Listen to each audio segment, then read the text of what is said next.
আসসালামু আলাইকুম দর্শক, সবাই কেমন আছেন? আশা করি যে যেখানে আছেন আল্লাহর রহমতে ভালোই আছেন। আমিও আলহামদুলিল্লাহ আছি কোনো রকম। তো এখন তো আপনাদেরকে রান্নাবান্নার কোনো ভিডিও দিতে পারি না। তো এখন জোহরের নামাজ পড়ে আসলাম, খুব খিদা লেগে গেছে। তো ভাবছি ভাত খাবো, এই জন্য ভাত নিতে আসছি। আর এখন আমার ডায়াবেটিসের কারণে খাওয়া দাওয়া খুবই নিয়ম করে খেতে হয়। ভাত তো একদম অল্প করে খাই, তারপরে সব সময় একটা সবজি খেতে হয়।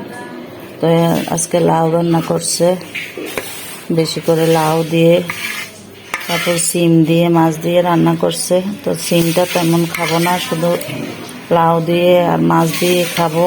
আর মিষ্টি কুমড়া ভাজি তো খেতেই পারবো না, কারণ মিষ্টি কুমড়া ভাজি খেলে ডায়াবেটিস বেড়ে যেতে পারে। এই জন্য বেশি করে লাউ সবজি।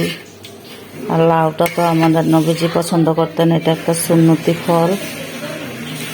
তা আপনাদেরকে বড় কোনো ভিডিও দিতে পারছি না, এই জন্য ছোটো ছোটো করে আপনাদের সাথে ভিডিও শেয়ার করছি। তো এখানে সিম দিয়ে মাছ দিয়ে রান্না করা হয়েছে, তেলাপিয়া মাছ রান্না করা হয়েছে। সিমটা বেশি নেব না, অল্প করে নেব। এখন আমার সব কিছু একদম মেপে মেপে খেতে হয়, খাওয়া দাওয়া খুবই মেপে খেতে হয়। পানিটাও একদম মেপে খেতে হয়। এই যে দেখেন, এই বোতলটা দিয়ে 2 বোতল পানি আমি সারাদিনে খাই। 1 লিটার পানি খেতে বলছে ডাক্তারে। সারাদিনে যদি একটু বেশি পানি খাই, তাহলে দেখা যায় আমার এই হাতে ব্যথা শুরু হয়ে যায়, বুকে ব্যথা শুরু হয়ে যায়। আর কি বলবো আপনাদের সাথে, আপনারা সবাই আমার জন্য দোয়া করবেন। সবাই ভালো থাকবেন, সুস্থ থাকবেন। আল্লাহ হাফেজ।